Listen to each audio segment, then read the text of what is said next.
Bonjour à tous, bienvenue dans Culture Caso, l'émission où on aborde des sujets variés avec des auteurs de qualité. Donc aujourd'hui, nous allons aborder un sujet très important, un sujet qui est vraiment au cœur de la foi chrétienne, la différence entre être un véritable disciple ou être un simple chrétien. Pour cela, nous avons un invité très spécial avec nous, c'est le pasteur Dominique Mbog. Bonsoir, pasteur Dominique.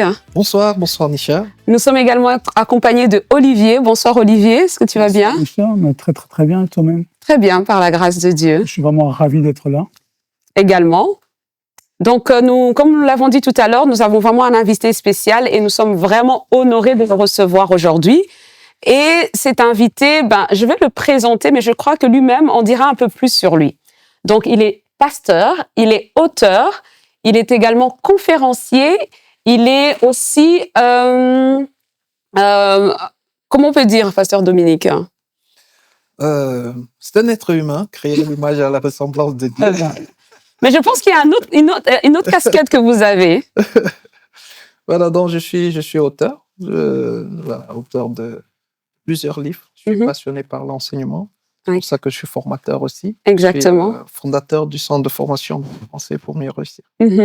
Et vous êtes également avocat. Et je suis avocat. Ah bah oui, et il est entrepreneur également. Serial entrepreneur. Oui. Dans beaucoup de domaines. Oui, actuellement, je suis dans l'agriculture, beaucoup plus dans l'agriculture, et l'immobilier et les formations. Ok. Mais avant de continuer, donc on va aller donc dans le sommaire. Donc on va commencer par la première rubrique, l'invité du jour. On va apprendre à connaître notre invité. Ensuite, on va aller donc dans la parole est à vous, où Nisha donc va aller avec notre invité en profondeur dans son livre pour vous faire découvrir le livre. Et enfin, on va terminer donc par le cas pratique où le pasteur Dominique va nous donner des tips pour être de véritables disciples de Jésus-Christ. Amen. Alors, on va commencer par la première rubrique. Bonjour, pasteur Dominique. Bonjour. Bon, Nisha a déjà fait une petite présentation de vous, donc coach, auteur, entrepreneur, mari, avocat, pasteur, etc. Donc ici, juste pour les personnes qui vous découvrent aujourd'hui, comment est-ce que vous vous présenteriez? Donc, qu'est-ce que vous pouvez dire pour vous présenter? J'ai l'habitude de dire que je suis un être humain, créé à l'image et à la ressemblance de Dieu. Et ce titre-là me donne la capacité de tout faire. Amen.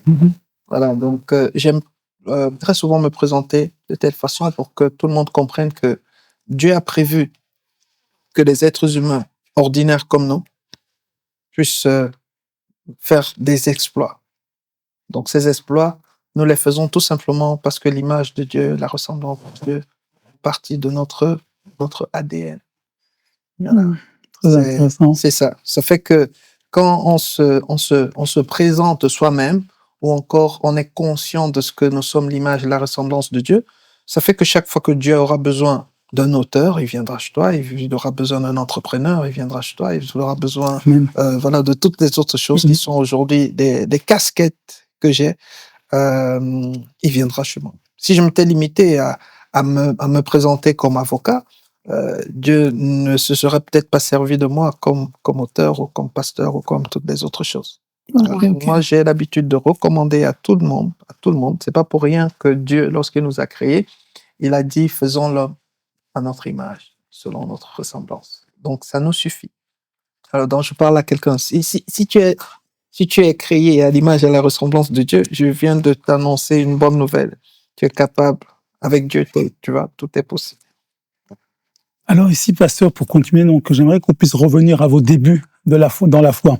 Alors, dans quel contexte est-ce que vous êtes venu à la foi? Comment est-ce que vous avez rencontré Jésus? Est-ce que vous étiez dans une famille chrétienne? Est-ce qu'il y a eu un événement marquant? Qu'est-ce qui s'est passé? Comment est-ce que vous avez rencontré Jésus pour la première fois? Déjà, moi, je suis né dans une famille chrétienne, une famille catholique. Et comme beaucoup de personnes, j'allais à l'église de temps en temps, mais on en allait à l'église parce qu'il fallait aller à l'église. On n'allait pas à l'église parce qu'on connaissait Dieu ou bien parce qu'on aimait Dieu. On allait à l'église, on allait à l'église par habitude. Et on ne connaissait pas la parole. On ne savait même pas ce que Dieu demandait. Donc, on menait notre vie comme des païens. Sauf qu'on allait à l'église. Et tout a changé lorsque je suis devenu avocat. Quelques années plus tard, 2 ans plus tard, mon épouse a commencé à aller à l'église, Impact Centre Chrétien, qui venait juste de commencer à Bruxelles. Et bon, voilà, moi, je n'allais pas. Parce que moi, je trouvais que Côté cartésien, on n'est pas obligé d'aller passer toute une journée à l'église. Je comprenais pas comment est-ce qu'elle va, elle va le matin, revient le soir. Je lui ai dit, ok, mais jusque-là, toi, tu peux aller, ben, pas de problème, mais n'amène pas mes enfants là-bas. Donc, bon, c'était un peu comme ça que je voyais les choses, jusqu'à ce que qu'elle décide de passer par les autres baptêmes. Et là, elle m'a invité. Bon, je me suis dit, bon, bah, c'est quand même un grand jour pour elle. Allons quand même la soutenir. C'est comme ça que je mets les pieds à l'église pour la première fois. Et je me souviens que ce jour-là, j'ai été marqué négativement. J'ai entendu les gens crier, crier. Alors, je me suis posé la question, mais on leur a dit que Dieu est sourd. Mais ce que je ne savais pas, c'est que quelques mois ou quelques années plus tard, j'allais être celui qui crie plus que tout le monde. Alors, donc, c'est comme ça que j'arrive à l'église. Et quand je suis arrivé à l'église, mon intention n'était pas de rester et puis de devenir un chrétien. Mon intention au départ, c'était d'aider. Parce que j'étais déjà avocat. Et je sais pas, j'ai eu à cœur de faire des permanences juridiques. Je me suis dit, bon, pourquoi est-ce que je peux pas, je peux les aider ici, pour ceux qui ont des problèmes juridiques. Et je savais pas que c'est comme cela que le Seigneur avait prévu de me planter, de m'installer dans cette église. Parce que lorsque le pasteur a su que j'avais cette idée-là, le pasteur, là, il était très enchanté. Et puis, et le pasteur a créé un département juste pour moi. Wow. Ça veut dire que j'arrive à l'église, moi, je veux juste aider et je me retrouve responsable d'un département. Donc voilà comment est-ce que tout commence. Et comme le pasteur donnait les formations, il avait une formation qui donne leader. Donc cette formation, c'était des responsables. Et du coup, comme j'étais déjà responsable, et c'est comme ça que le pasteur m'inscrit à cette formation. Et c'est pendant cette formation que tout le reste se passe. Et à ce moment-là, est-ce que vous avez déjà conscience de l'appel au discipulat? Ou vous êtes un simple chrétien? Non, j'étais encore une personne qui voulait juste aider, qui voulait apporter. Et je me disais que l'apport que moi je pouvais amener, la contribution que je pouvais amener, avait tout sauf spirituel. Et, donc je croyais que voilà, je peux aider des gens, je peux donner des conseils juridiques, mais la Bible je connaissais pas, les versets bibliques je connaissais pas. Sauf que pasteur, il a discerné, voilà, qu'il y avait quelque chose que le Saint-Esprit avait déposé à moi, et c'est comme ça qu'il a commencé à me confier la conduite de la prière, après la modération, et après, je me suis dit, bon, voilà, mais le pasteur, il est très gentil, il me fait déjà faire beaucoup de choses ici, alors que je ne suis pas passé par les eaux de baptême. Donc, j'ai décidé alors de m'inscrire à la formation, on appelle ici formation 101, sur les fondements du royaume. Et pendant que je suis la formation 101, j'ai beaucoup de révélations, je comprends beaucoup de choses. Et juste à la fin de la formation 101, j'ose aller chez le pasteur et lui demander comment on fait pour devenir formateur. Wow. Alors, donc, il m'explique, il me dit, voilà, tu reviens comme assistant formateur. Et ben là, directement, je l'ai fait. Donc, j'étais à l'église, j'étais pas encore passé par les eaux du baptême. Pas bien entré encore. Mais j'étais déjà, prêt à devenir formateur. C'est-à-dire de transmettre. Il y avait déjà ce désir de transmettre. Et je me souviens, après la formation, là, j'ai décidé maintenant de passer par les eaux de baptême. Et le jour de mon baptême, il y a une sœur de l'équipe de l'intercession qui est venue me voir et elle m'a révélé que pendant leur temps de prière, le Seigneur leur avait fait savoir que j'avais un appel pastoral. Wow. Voilà. Déjà ça, au début, là. Voilà. Donc, mais elle me le disait comme si, quand le Seigneur leur avait révélé cela, c'est comme si elle n'avait pas cru. Et c'est parce qu'ils m'ont vu prendre l'initiative d'aller passer par les eaux de baptême qu'ils se sont dit que Peut-être. Peut-être. Non. Donc c'est là ils me l'ont révélé et voilà, et le reste est allé très vite. Et c'est à quel moment précis que vous avez compris que Dieu ne cherchait pas juste des croyants, mais il cherchait des disciples? Il y a un moment précis. Voilà, c'est ça. Voici ce qui s'est passé. Lorsque j'ai décidé, voilà, poussé par l'esprit, de me consacrer, ça veut dire que de faire un pas, je me suis dit, si je dois faire quelque chose, il faut que je le fasse bien. Et pourquoi je me disais qu'il fallait que je fasse bien?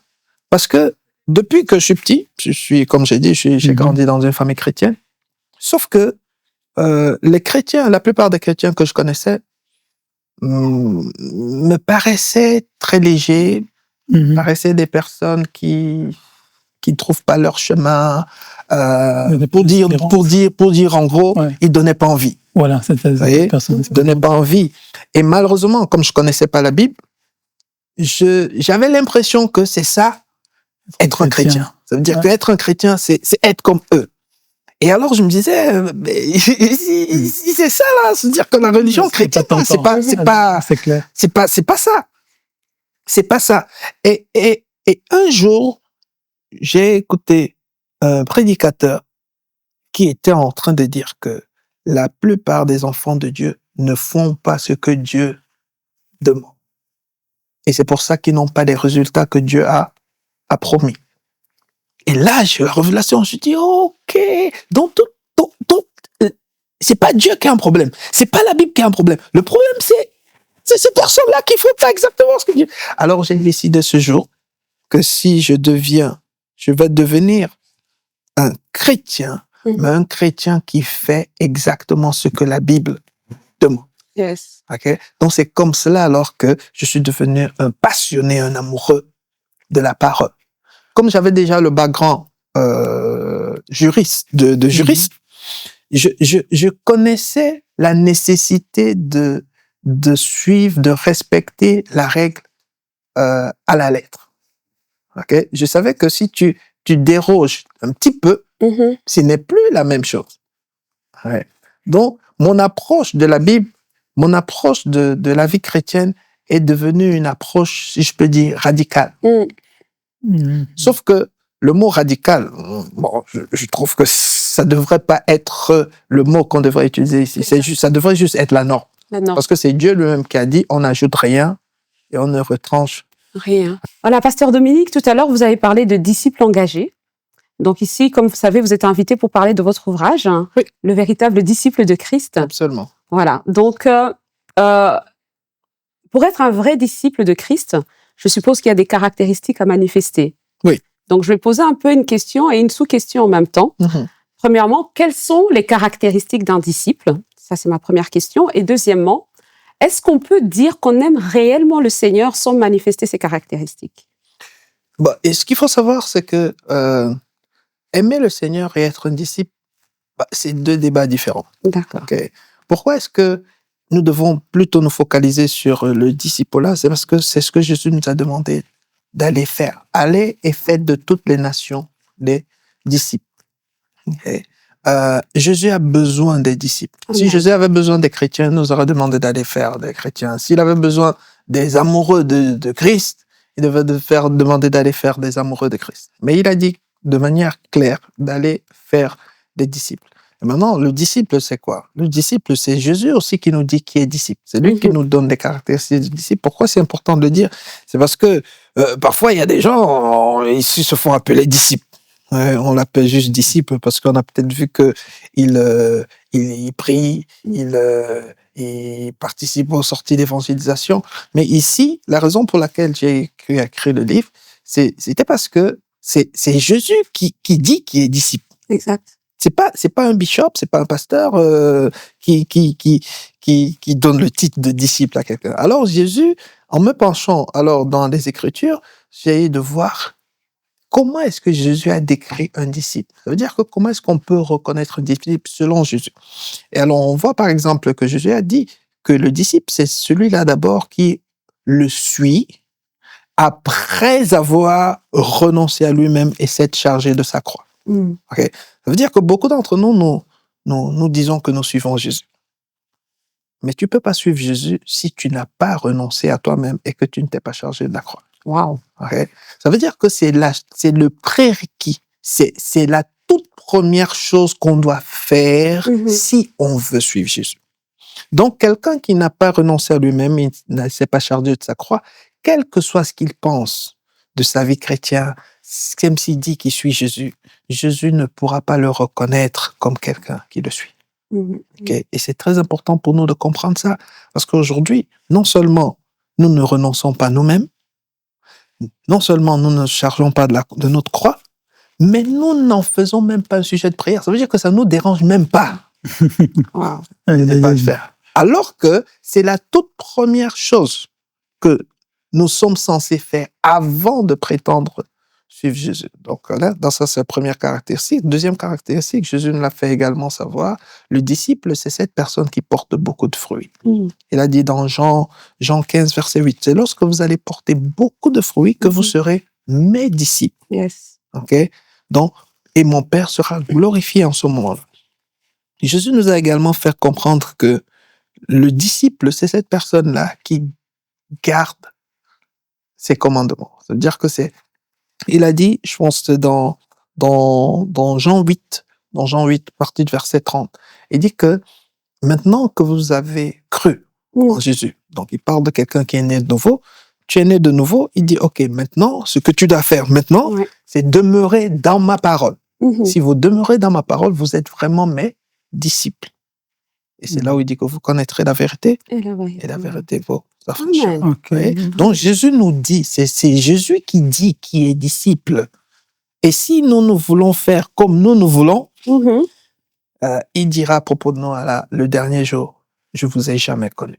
Et une dernière caractéristique, parce qu'on va pas tout dire quand même, parce qu'il faut pousser les lecteurs à aller découvrir ça dans votre livre, n'est-ce pas? Une dernière caractéristique? Là, j'ai donné 4. Et 4 déjà, c'est déjà très bien. Alors, dans ce cas-là, si ils veulent en savoir plus, il faudra se procurer l'ouvrage.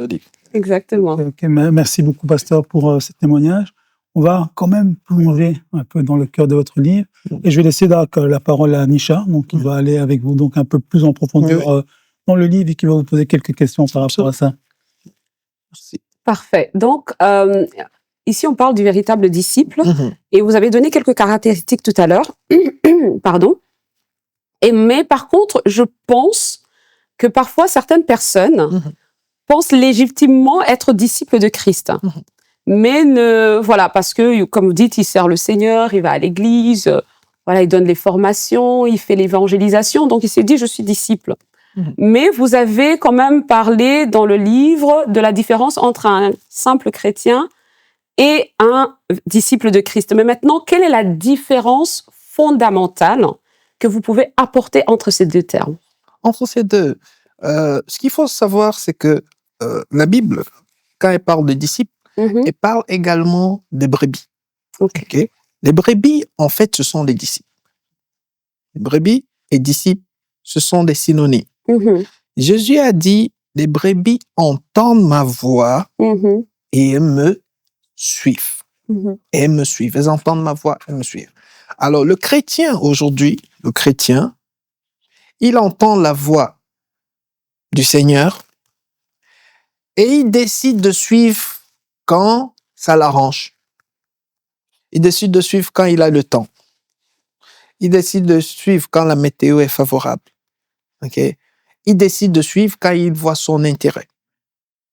C'est ça la différence fondamentale entre un disciple et un chrétien. Le disciple, c'est la brebis.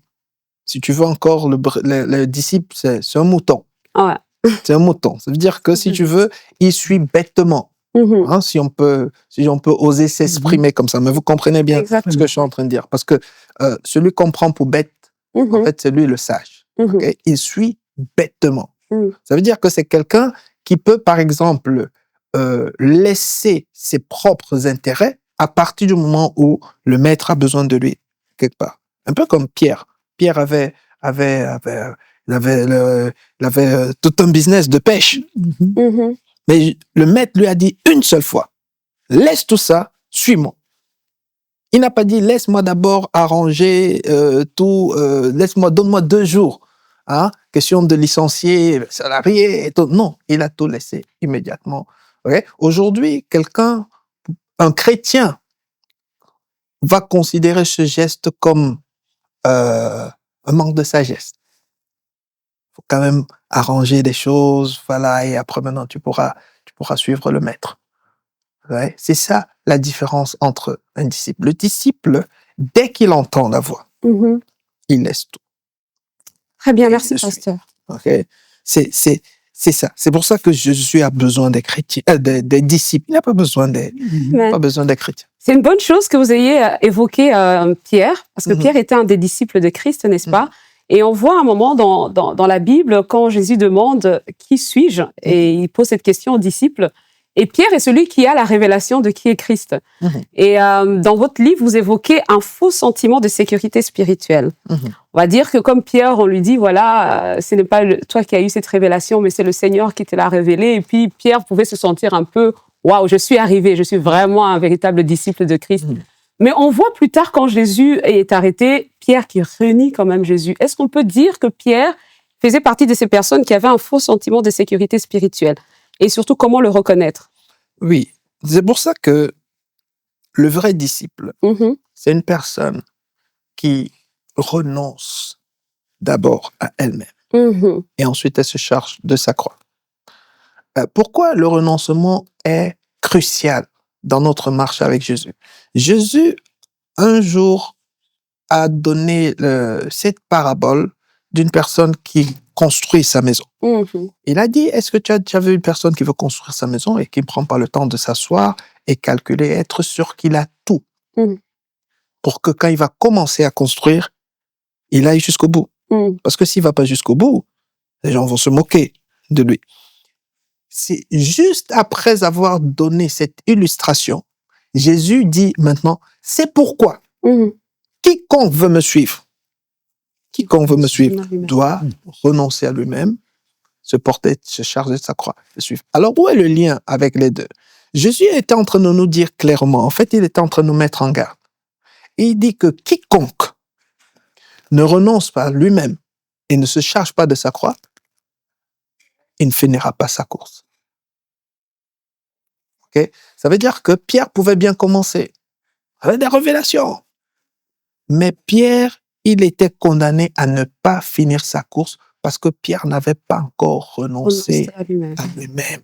Et c'est ce qui arrive à tout le monde, tout chrétien, quel que soit, que tu sois bishop, archibishop, Jésus a dit que ta maison là, donc qui est ta course, il dit tu vas pas la terminer si tu n'as pas renoncé à lui. Mais comment le reconnaître avant de tomber dans le piège? Parce que Pierre, pour lui, il était certain qu'il était réellement quelqu'un qui suivait le Seigneur. Oui. Mais il fallait que cette épreuve arrive pour qu'il sache ou qu'il reconnaisse que véritablement, en fait, je ne suis pas du tout une personne qui avait renoncé à moi-même. Oui, mais Pierre avait même la grâce d'avoir Jésus avec lui. Il était juste désobéissant. D'accord. Parce que aujourd'hui, quel que soit ce que tu penses de toi-même, quel que soit ce que tu penses de ta vie spirituelle, si le Saint-Esprit te fait des remarques, ok, tu dois être incrédule, tu dois être méchant, tu dois même être loin de Dieu, très loin de Dieu, pour douter de ce que le Saint-Esprit peut te dire. Et c'est ce que Pierre a fait. Jésus lui a dit, tu vas me renier. Il a dit, non. Tu sais ce que ça signifie? Ça signifie qu'il a dit, Jésus, tu es menteur.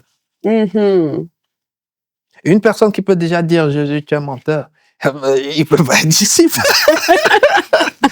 Donc, Pierre était déjà disqualifié à ce niveau-là. Et malheureusement, beaucoup de chrétiens sont comme ça. Le Saint-Esprit te révèle quelque chose sur toi-même. Et toi, tu essaies de trouver des excuses. Tu dis non, c'est pas vraiment comme ça. C'est ça. Donc, c'est ce manque de soumission. C'est déjà un manque d'humilité. Et ça, c'est la preuve de ce que quelqu'un n'a pas renoncé à lui-même. Parce que quand tu renonces à toi-même, tu n'as plus à te défendre. Tu n'as plus à. Tu es déjà mort. Tu vois, tu n'as pas à essayer de prouver quoi que ce soit. Parce que là, c'était l'orgueil qui manifestait même devant Jésus. Ça veut dire que devant le maître, tu manifestes l'orgueil. Et ça arrive avec les chrétiens. Le chrétien, même devant Dieu, il est orgueilleux. Ça veut dire que même dans ses prières, il passe pour quelqu'un qui... voilà, quelqu'un qui fait quand même s'il fait pas tout à la perfection, mais quand même. Or, c'est la mauvaise attitude. Le disciple, donc la brebis, Oui. elle suit toujours le maître parce que la brebis ne s'appuie pas sur sa sagesse. La brebis ne pense pas. La brebis n'a pas une idée. La brebis n'a pas son point de vue. La brebis, tout ce qu'elle sait, c'est qu'elle regarde le maître. Si le maître va à gauche, si le maître lui dit que tu n'y es pas, il dit oui, maître, c'est vrai, je n'y suis pas. Maintenant, ça m'emmène à une autre question, et je pense que ce sera la dernière avant qu'on passe à l'autre partie. Vous avez dit que le disciple, la brebis, elle va là où le maître lui dit d'aller. Et vous avez abordé dans votre ouvrage la question de l'activisme. D'accord? Oui. Certaines personnes peuvent se dire, c'est que je suis en train de faire, ce n'est pas de l'activisme, je sers le Seigneur, je fais ce que Dieu me demande. Et ils sont complètement convaincus que c'est vraiment le Seigneur qui leur demande de faire ça. Mais lorsqu'on part un peu plus loin dans le discernement, on peut discerner qu'il y a quand même un peu d'activisme dedans. Est-ce que pour ceux qui se sentent concernés par ce terme activisme, est-ce que vous pouvez un peu développer pour que les gens comprennent c'est quoi l'activisme? Oui. Pour comprendre l'activisme, il faut comprendre que Jésus avait un jour posé la question à ses disciples. Dans Luc 6, je pense Luc 6, 46. Il a dit, pourquoi m'appelez-vous Seigneur, Seigneur, et ne faites-vous pas ce que je dis? Jésus était en train de parler aux personnes qui faisaient des choses. Il ne parlait pas aux personnes qui faisaient rien. Il faisait des choses et il faisait certainement beaucoup de choses pour Jésus. Mais il ne faisait pas ce que Jésus dit. Et c'était ça qu'il leur reprochait. Vous faites des choses, mais vous ne faites pas ce que je dis. Okay? Donc, prenons l'exemple d'un parent qui dit à ses enfants, qui dit à son enfant, je veux que tu ranges la chambre. Ok? Je veux que tu ranges la chambre. Mais l'enfant ne range pas la chambre. Mais par contre, l'enfant lave les habits de ce parent. Il lui fait un bon petit déjeuner. Et il vient même lui servir le petit déjeuner au lit.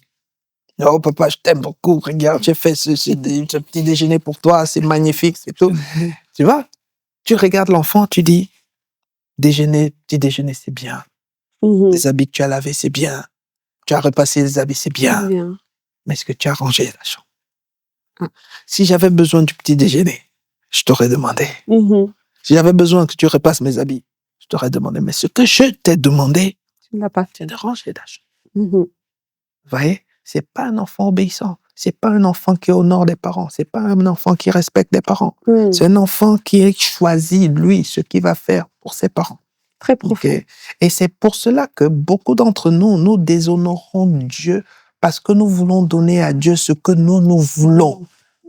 C'est un peu comme si, Nisha, le jour de ton anniversaire, je viens t'offrir ce que moi je veux. Vous voyez? Ouais. Tu vois? Alors que, même humainement, dans les relations humaines, on ne fait pas ça. Non. Si j'ai un peu de respect pour toi, je vais aller m'informer auprès de ceux qui te connaissent très bien. Je vais aller chez ton époux, en secret, je vais te dire, bon voilà, toi qui la connais bien, toi qui la connais bien, tu vois, qu'est-ce que je peux lui offrir qui peut se faire son plaisir? Et si nous pouvons faire ça pour des mortels, pour des personnes qui nous ont pas donné la vie, combien peu forte raison, Dieu. Yes. C'est pour cela que Dieu, lui, ne nous a même pas demandé d'aller chercher quelqu'un qu'il connaît. Dieu, lui, nous a fait la liste dans sa parole. Dans sa parole. Il a dit, voici ce que je veux. Je veux que tous les hommes soient sauvés. Je veux que tous les hommes parviennent à la connaissance de la vérité. C'est-à-dire que si tu te demandes qu'est-ce que tu peux faire pour moi, voilà, ma parole est là. Voici ce que je veux. Voici mon battement de cœur. Amen. Je t'ai demandé une chose. Va faire de toutes les nations des disciples. C'est ça que je veux. Je t'ai pas dit de chanter pour moi. Je t'ai pas dit de danser pour moi. Je t'ai pas dit de faire des conférences pour moi. Je t'ai pas dit. Tout ça, c'est bien. C'est pas mauvais. C'est pas mauvais quand même. Mais il a dit, c'est pas ce que je t'ai demandé. Amen. voyez? Ouais. Mais nous, on va faire toutes ces choses, on va faire des conférences, on va chanter, on va même faire des veillées de prière. Parfois, il t'a pas demandé. C'est toi-même qui te dis, bon, comme je veux tel percée, allons faire des veillées de prière. Et après, on dit, Seigneur, tu vois, c'est pour toi qu'on fait des veillées de prière. C'est une moquerie. On se moque de Dieu. Mais par contre, la Bible nous dit, on se moque pas de Dieu. Galates 6:7. Ce qu'on aura semé, il le moissonnera aussi. Donc, Okay. si je dois... Pardon, vous avez fait... Oui, non, bien sûr. Si je dois résumer, je peux dire vous ou tu? Non, peu importe. Très bien. Voilà. Donc, si je dois résumer ce que tu dis, c'est que l'activisme, c'est faire ce que Dieu n'a pas demandé de faire. C'est faire ce que tu as choisi de faire pour Dieu. Faire ce qu'on a choisi de faire pour Dieu. Oui. Wow. Un peu pour soi-même, selon ce que tu viens de dire. Que ce soit pour Dieu, tu peux même avoir la bonne intention. Okay. Comme Marthe. Oui. Marthe, quand elle a voulu s'activer pour recevoir, bien accueillir Jésus, c'était la bonne intention. Exactement. C'est un peu comme Saül aussi. Saül, quand il n'a pas obéi. Il n'a pas détruit oui. tout le bétail. Exactement. Et qu'il en a mis à part pour Dieu, il avait la bonne intention. Oui. Okay? Sauf que ici, Dieu ne te demande pas d'avoir la bonne intention. Il te demande d'obéir, tout simplement. Et comme les moutons suivent le berger, tout simplement. L'obéissance. L'obéissance. C'est pour ça qu'il a dit que l'obéissance vaut mieux que le sacrifice. Ça veut dire qu'il a reconnu que c'est le sacrifice. Ça veut dire qu'il a reconnu que ça t'a coûté quelque chose. Il a reconnu que voilà, ça t'a coûté et que tu voulais le faire pour lui. Mais il te dit que dans son royaume, c'est pas comme ça que ça fonctionne. Wow. C'est lui qui fixe les règles. C'est pas nous qui fixons les règles. Et c'est ça. Et l'autre chose que j'ai l'habitude de dire aux personnes, et là, nous devons vraiment faire très attention. Et je parle encore à tous ceux qui nous écoutent. Les promesses de la Bible, toutes les promesses de Dieu, sont pour les disciples. Tout ce qui est promis dans la parole, c'est pas pour les chrétiens. Dieu n'a rien promis aux chrétiens. Pardon. Tout ce que Dieu a promis dans ta parole, le pouvoir de marcher sur les serpents, les scorpions et tout ça. Même, je dirais même, bon, c'est pas l'objet du débat ici, mais je dirais même l'entrée au paradis. Et pour les disciples. Pour les disciples. Jésus a dit, le dernier jour, toutes les nations vont se présenter devant lui. Et il dit, il va séparer les nations en deux groupes. Comme un berger sépare les brebis des boucs. Parce que ce qu'il faut savoir, les boucs font partie de la bergerie. Les boucs, c'est pas des païens. Ce sont des chrétiens. Sauf que ce sont pas des disciples. Ils n'en font qu'à leur tête, comme les boucs. Ils obéissent quand ça les arrange. Exactement. C'est ça. Ils n'obéissent pas en toutes choses et en tout temps. Contrairement aux disciples. Il a dit, il va les séparer comme des brebis et des boucs. Et il va dire aux brebis, entrez dans le royaume qui vous a été préparé dans la fondation du monde.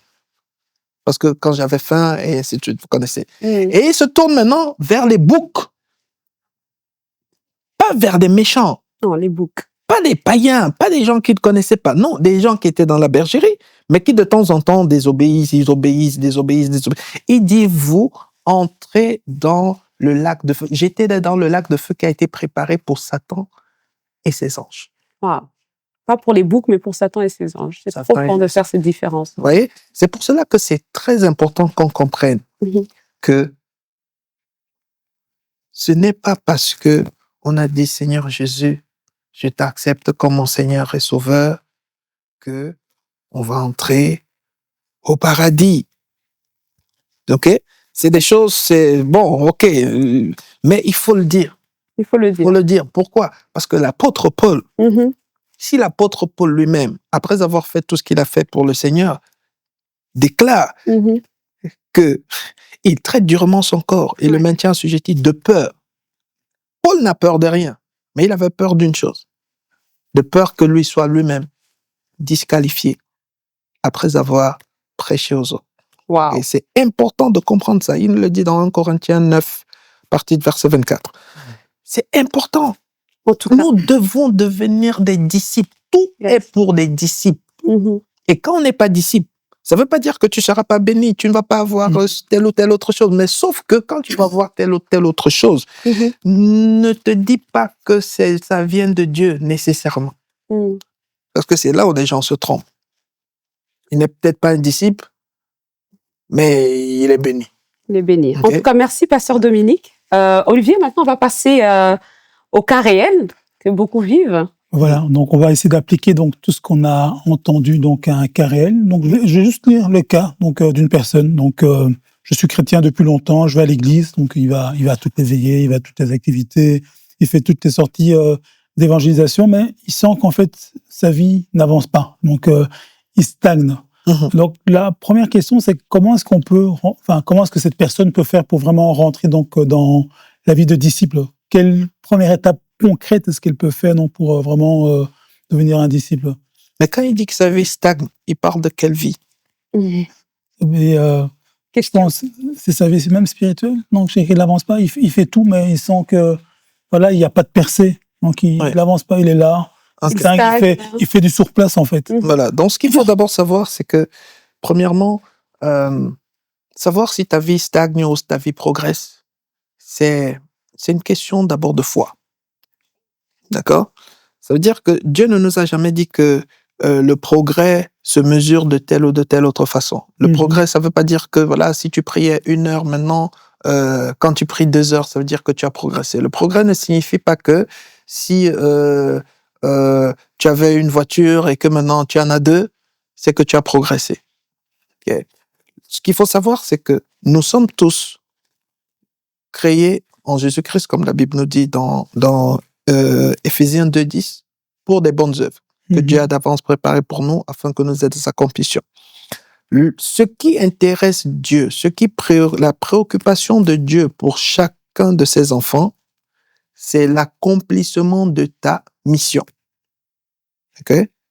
Ça veut dire que si quelqu'un veut dire aujourd'hui qu'il ne progresse pas, cette personne doit dire qu'elle ne progresse pas par rapport au plan de Dieu pour lui ou pour elle. On ne peut pas parler de progresser ou pas progresser comme ça de manière vague. Lorsque le Seigneur a pris son peuple dans le désert, en Égypte, pour les amener à Canaan, et que maintenant il les a fait transiter dans le désert, pendant que tu es dans le désert, tu vas dire que tu es en train de progresser ou pas? Aujourd'hui, de manière générale, des gens ont considéré qu'ils sont assez sages pour savoir ce que veut dire progrès ou pas progrès.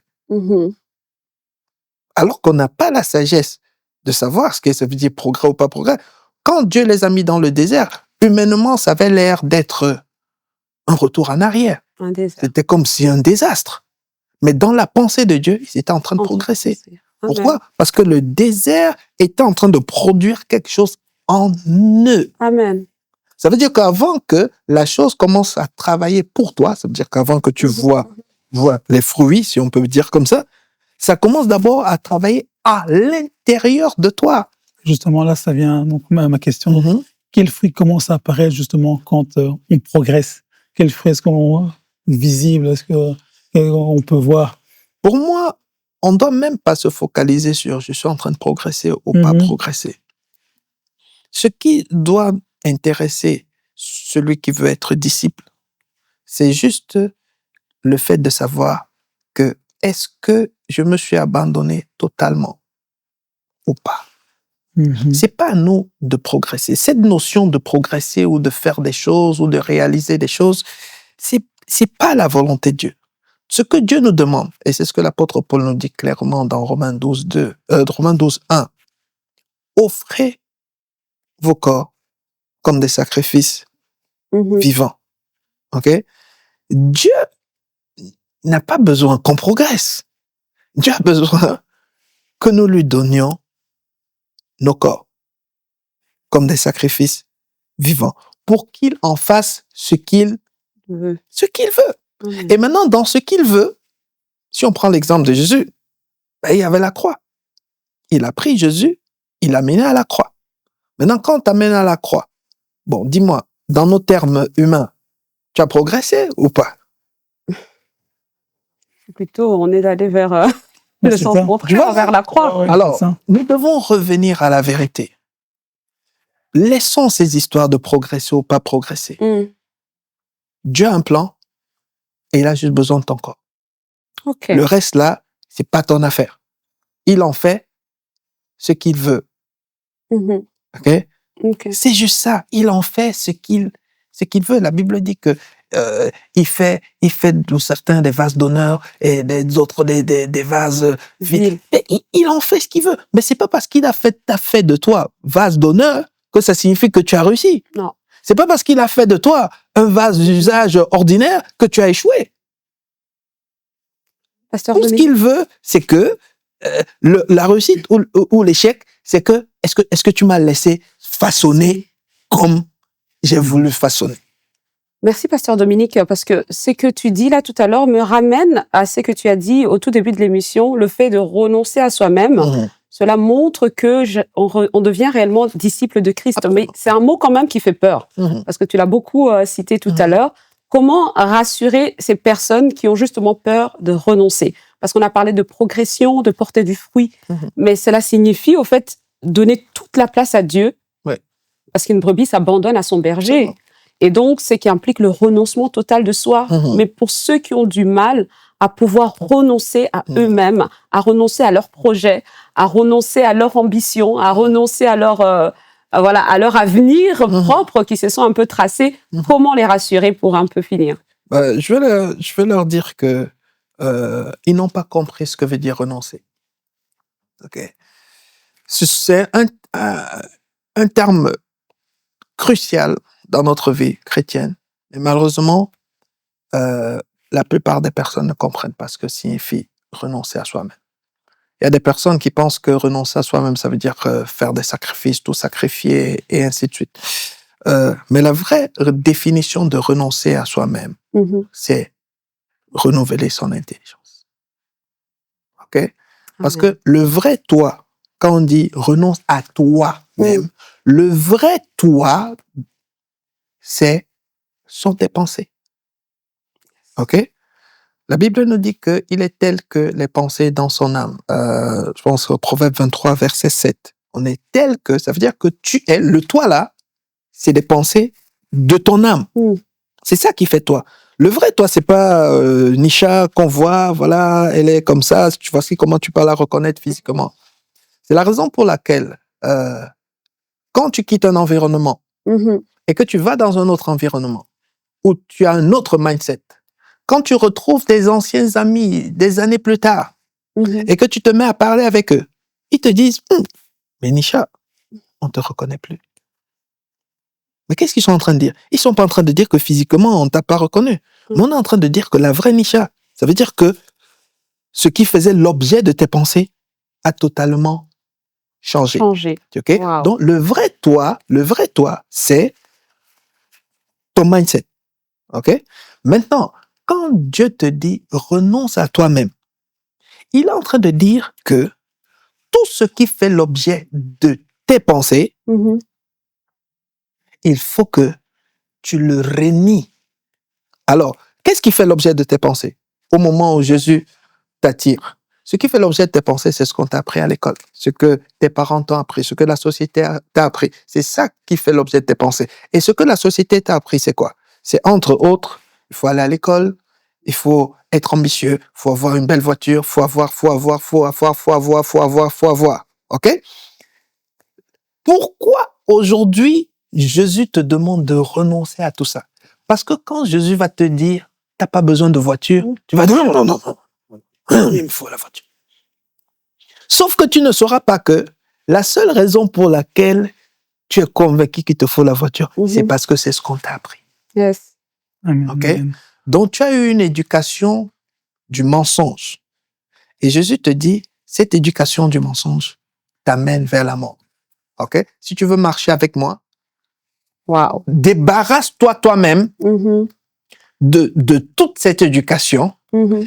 afin maintenant que mon éducation à moi Prenne place. prenne place. C'est pour cela que, avant que Jésus n'arrive, il a envoyé Jean-Baptiste. Le travail de Jean-Baptiste, c'était quoi? C'était juste d'aller dire aux personnes, renoncez à vous-même. Ça veut dire, renouvelez votre intelligence. Intelligence. Pourquoi? Parce que la semence arrive. Cette semence-là, si elle trouve que la terre n'est pas labourée, elle ne vous servira à rien. C'est pour cela qu'aujourd'hui, tu vas voir des personnes à l'église, ils ont fait 25 ans à l'église, ils sont dans tous les séminaires, dans tout, et ils écoutent la parole, ils méditent la parole, mais ils sont comme le premier jour. Wow. En tout cas, merci beaucoup, Pasteur Dominique. Donc, si je dois faire une mini-synthèse, c'est que être disciple, ce n'est pas être parfait. Amen. C'est être enseignable, être en mouvement et être aligné à ce que Dieu veut. Amen. C'est bien ça? C'est ça. Très bien. Merci. Je pense qu'on va conclure. On va conclure. Merci beaucoup, Pasteur Dominique. Merci. Donc, ça a vraiment été profond. Franchement, on a été Très profond. vraiment béni donc, par les échanges. Donc, si je dois résumer, donc, on va dire que Dieu ne cherche pas donc, des consommateurs spirituels, mais vraiment donc, des disciples engagés. Donc, merci à vous de nous avoir suivis. Merci, Pasteur Dominique. Merci. Et à très, très bientôt pour un nouveau numéro de Culture Caso.